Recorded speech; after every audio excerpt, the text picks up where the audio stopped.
Hey, what's up? You here with SluttyLondon, creator of Crash House TV. We about to get this interview popping. Feels like me thinking too much and doing shit like I know I'm not supposed to do. Like for example, like this one time, I went to this party and there was this fire ass shorty, and I only had like what, $200 to my name, and we was sitting there talking, and I really fucked with her. Like I thought she was fire, and the next day I spoke to her, and we ended up going out, and I spent that whole $200. I had no weed, I had no nothing, and I was upset. Feel me? And like I thought way too much, and I ended up blocking like all my fucking friends, like all my friends. Word. And then doing push-ups, and then calling my ex, getting back together with her, and doing a whole bunch of shit. So a manic episode for me feel like doing shit I don't think about, like on a daily basis, I guess. Most traumatic thing I think that happened to me when I was younger was my uncle. He came in and he was pissy drunk. Like part of it's funny, but another part isn't. Long story short, he came in and he was like pissy drunk, and had a cousin. I'ma just call her C, and C was just sleeping. And he came in drunk, and his man dropped him off at the door, but came to chill for a little bit.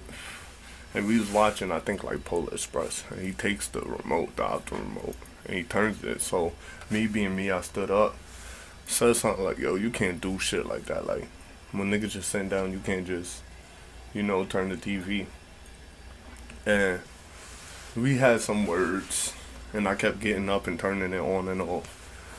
And he stood in front of me. We arguing, and we start like tussling. I forgot what happened, but I ended up falling backwards, hitting my head a little bit. Shit hurt. And a plastic bag. He didn't mean to, but a plastic bag like came over my shit, like, and it like covered my face, like on some weird shit. Like it dead ass covered my face, and like he got on top of me and kept punching me. And I have asthma, and he know I got asthma, but that motherfucker ain't care. And like nobody in the house stopped that shit, bro. So, and then that's not the funniest part. After that, he argued with people. They tell him go lay down.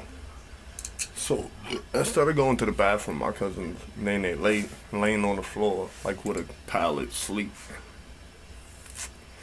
This nigga walked over there in the corner and started pissing, bro. Word to my mother, and started pissing, and like not directly on my cousin, but like near her, and the splash just got like, that's how close she was. Like the splash got on her, and everybody's like, "Oh my god, no, see, no, no." Yeah, that shit was crazy.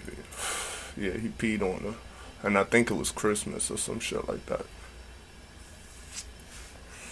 As much as I can, like, if I don't do great things, I don't feel good about myself. I often let people and what they think of me like really stop me from being happy.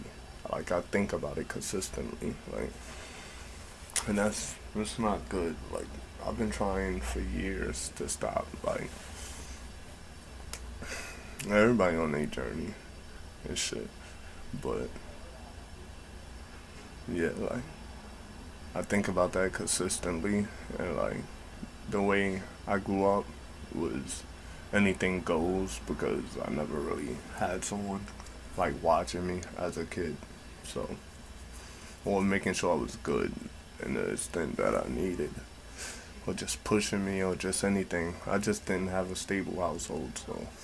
But then it became me doing it to myself and couldn't admit it, and not wanting more for myself, so. And then like wanting to be out of that life and taking myself out of that life, and like being around my siblings, and that was like, I can't push myself to be, or I'm trying to push myself to be who I want to be, and every time I don't do it, I know it's me. So sometimes like I get angry and I let it rock for a few days, cause I know there's a motherfucker that's gonna like do something that warrants me pulling that out, you know. But it's not good because I fucked myself up in the long run. And like, yeah, that's what makes me who I am today. So